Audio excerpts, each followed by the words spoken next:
여러분 안녕하세요. 반갑습니다. 다시 성경으로 오늘은 다니엘서에 대한 이야기를 여러분과 함께 나누겠습니다.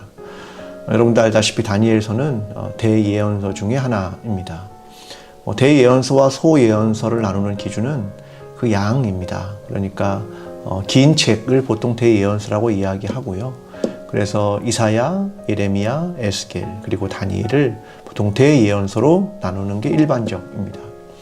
그런데 히브리 성서는 이 다니엘서를 성문서라고 분류합니다. 그러니까 예언서가 아니라 성문서다. 그러니까 욥기, 시편, 잠언, 전도서, 아가 이런 책하고 분류하고 있습니다. 왜 그럴까? 그런 것들이 굉장히 궁금하죠. 오늘날의 사람들은 이것을 예언이라는 의미가 보다 강하다라고 생각을 하지만 그 시대의 사람들은 그 시대를 살아가면서 과거의 이야기를 통해 들려주고 싶었던 어떤 의미들이 있지 않을까라는 생각을 해봅니다. 마치 욥기를 보면 과거의 이야기를 통해서 오늘날 우리로 하여금 생각하게 하고 도전하는 내용들을 그대로 담고 있는 것하고 비슷하죠. 그런 의미에서 다니엘은 히브리인들에게는 어떤 예언에 대한 이야기라기보다는 사실은 과거의 이야기를 통하여 오늘날 어떠한 의미를 주고 싶었던 그런 내용들을 담고 있습니다. 실제로 다니엘서는 언제 기록되었을까? 학자들은 기원전 2세기에 안티오커스 에피파네스 때 기록되었다 이런 얘기를 합니다. 그러니까 그 시대는 어떤 시대냐면 시리아 왕의 박해가 있던 시기였죠. 사람들이 박해로 인해서 어려움을 당하던 시대였죠. 그 시대에 이 다니엘서가 기록되기 시작되었다라고 사람들은 생각하는 겁니다. 그 시대로부터 400년 전의 이야기, 다니엘의 이야기를 통해 바벨론에서의 다니엘의 이야기를 통해 유대인에게 박해가 있던 시대에 이스라엘 백성을 격려하고 희망을 말해주는 그런 내용을 기록했다라고 학자들은 생각하고 있는 것입니다. 그러니까 이 글을 기록하고 이 글을 듣게 되는 사람들이 오늘날 당하고 있는 박해로부터 과연 어떻게 살아가야 할까? 우리의 희망은 무엇일까? 400년 전의 이야기를 통해서 발견하게 된다라고 하는 것을 의미하는 겁니다. 이 다니엘서는 후반부에 가면 또 전반부도 마찬가지지만 묵시문학의 형태를 가지고 있습니다. 그러니까 묵시문학이란 암호나 상징이나 뭐 이런 것들을 사용하는 건데요. 왜 그런 것들을 사용하는 문학의 형태가 있냐면 그 당시의 상황이 정치적, 사회적으로 곤란한 시기이기 때문에 언론의 자유 같은 게 없는 겁니다. 그래서 그 표현을 암호나 상징 같은 것들을 통해서 잘 이해하지 못하도록 그리고 그런 것들을 숨기는 내용들을 포함하고 있는 거죠. 이런 것들을 묵시문학이라고 합니다. 또 하나의 묵시문학은 종말론에 대한 생각을 하게 하는 겁니다. 그래서 종말이 찾아오면 하나님의 역사 속에 개입이 어떻게 일어나고 하나님은 어떻게 승리하게 하는가 이런 것들을 말하는 것이 묵시문학입니다. 그러니까 다니엘서를 기록하고 있는 그 시대가 커다란 박해가 있는 시대이기 때문에 그런 묵시문학과 같은 형태를 사용하게 되는 것입니다. 이 다니엘서를 기억하는 두 가지 언어가 있는데요. 하나는 히브리어고 하나는 아람어입니다. 아람어는 당시 세계 공용어이죠. 그러니까 이 글을 읽는 독자가 누구이길 바라는가? 첫 번째는 유대인들, 이스라엘 사람들이 이 글을 읽기를 바라는 마음이 있는 것이고 또 하나는 동시에 세계 누구나 어려움에 처하는 사람들은 이 글을 읽기를 바라는 그 마음이 담겨 있다고 생각합니다. 자, 다니엘서는 크게 두 부분으로 나누어집니다. 먼저 1장부터 6장까지는 다니엘과 그의 세 친구에 대한 이야기에 내용을 6편의 이야기로 정리하고 있습니다. 그들이 어떻게 살았는가?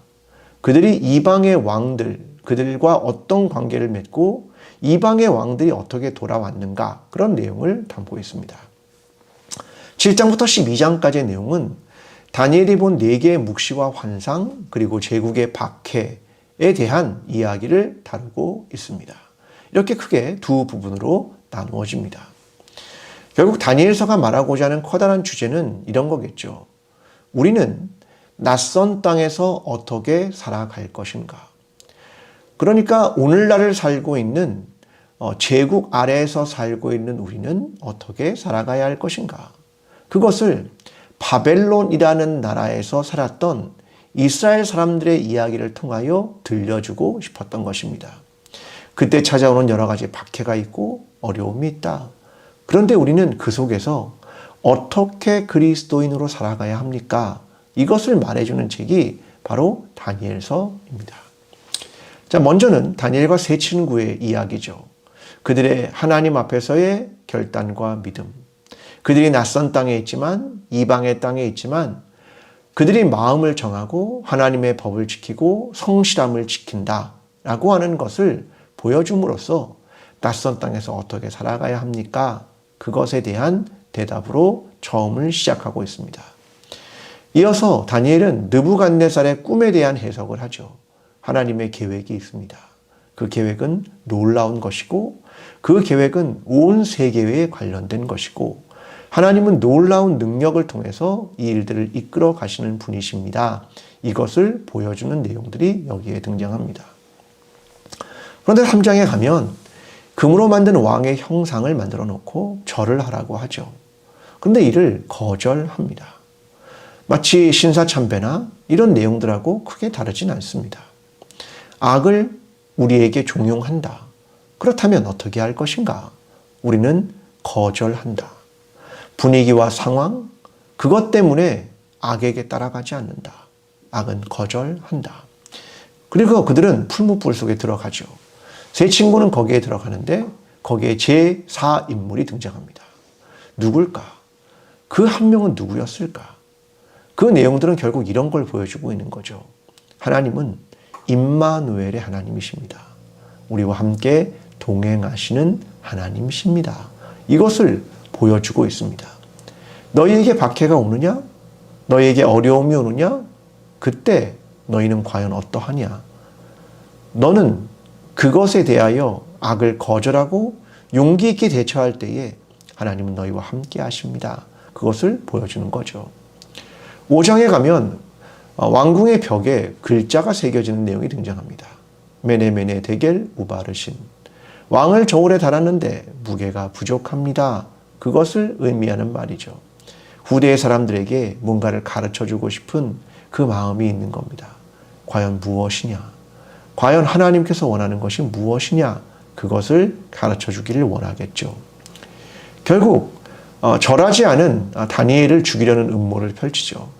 결국 사자굴에 들어가서 박해가 이루어집니다.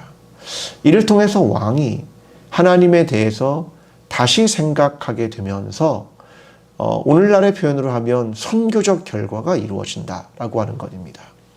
두려움을 이겨내고 박해를 이겨내십시오.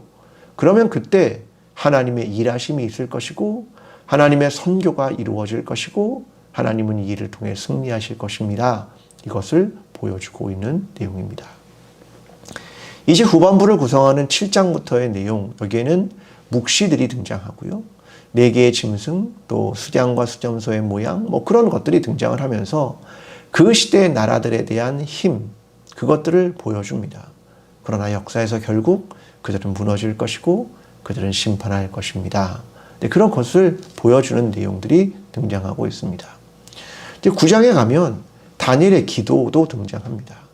21일 동안 금식을 하는 일, 그리고 등장하는 70년, 70주, 7주 이런 계획들 속에서 7이라는 숫자가 계속 등장하고 있습니다. 이스라엘에게는 완전한 수이죠. 하나님은 이 7이라는 숫자를 통해서 보여주는 건 뭐냐면 하나님의 백성을 위로하고 격려하는 것입니다. 역사의 흐름, 이건 하나님이 이끄시는 것입니다. 너희에게 회복의 때가 올 것이고 그러므로 희망을 잃지 않으며 그 때는 7이라는 숫자를 통하여 하나님의 시간, 그 시간이 하나님의 뜻에 의해서 올 것이고 하나님의 뜻은 이루어질 것입니다. 이것을 보여주는 내용입니다. 결국 역사는 힘이 지배하는 세상, 제국이 지배하는 세상, 더 이상 열국이 통치하는 세상, 그 세상이 우리에게 있지만 그 속에서 우리는 어떻게 살아가야 하는가? 과연 그리스도인은 어떻게 살아가야 하는가? 어려움을 어떻게 이겨내야 하는가? 우리의 신앙의 태도는 어떠해야 하는가?